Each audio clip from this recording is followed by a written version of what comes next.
Labadiena, šiandien Delfi TV dovanoja jums merginų krepšinio transliaciją. Perimam. Greita ataka ir 2 taškai iš po krepšio. Jas pelno laiku.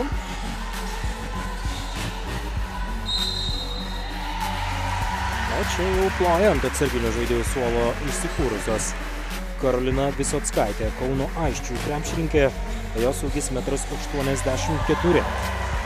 Jurčiūtė nepažeidė vidurio linijos taisyklės, o čia perdavimas, kurį lengvai atspėja ir kamuolį lengvai perima. Ir galiausiai nesėkminga lietuvių ataka. O čia štai koks greitas pirmasis žingsnis. Ir prasiveržimas labai lengvai dabar įveikia patys 24 taškai. Urtė Slavickaitė prameta. Žaidime. Čia vėl rizikingas perdavimas ir Gabija Meškonytė. 4 iš eilės.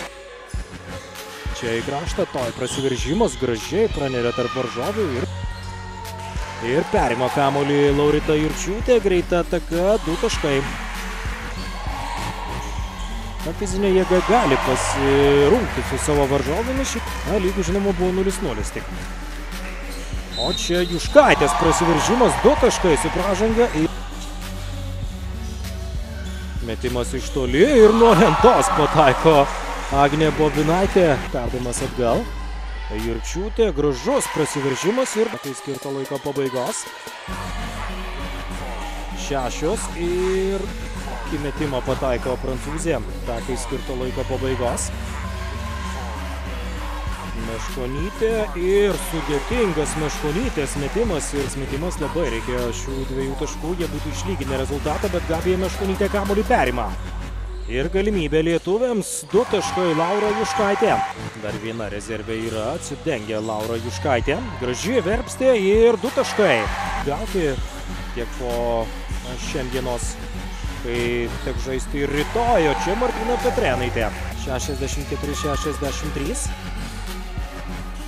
Netaiklus metimas, kova dėl kamulio ir taiklus metimas. Stato užtvarą Juškaitė. Ir Saknizaitė puikiai prasiveržė. Ir lietuvių ataka. Nebuvo paleistas laikrodis, atrodo, kad taip. Pavyksta pelnyti taškus prancūzėms. Grąžinamas kamuolys į žaidimą. Laura Juškaitė perima kamuolį ir 2 taškai. Na čia jau tikrai tokiu metu atlikti tokį perdavimą nevalia. Kokį bloką išrašo Gabija Meškonytė. Moterų, ypač merginų, krepšinis neprognozuojamas, atrodo turi +5, bet padovanoja kone viską varžovėms. Čia dar vienas blokas. Lietuvių pergalė po 2 pratęsimų, po šitokios dramos, taigi sveikinimai lietuviams ir žinoma visai Lietuvai su šia pergalė po draugiškų rungtynių. Rytoj dar kartą komandos susitiks 15 val.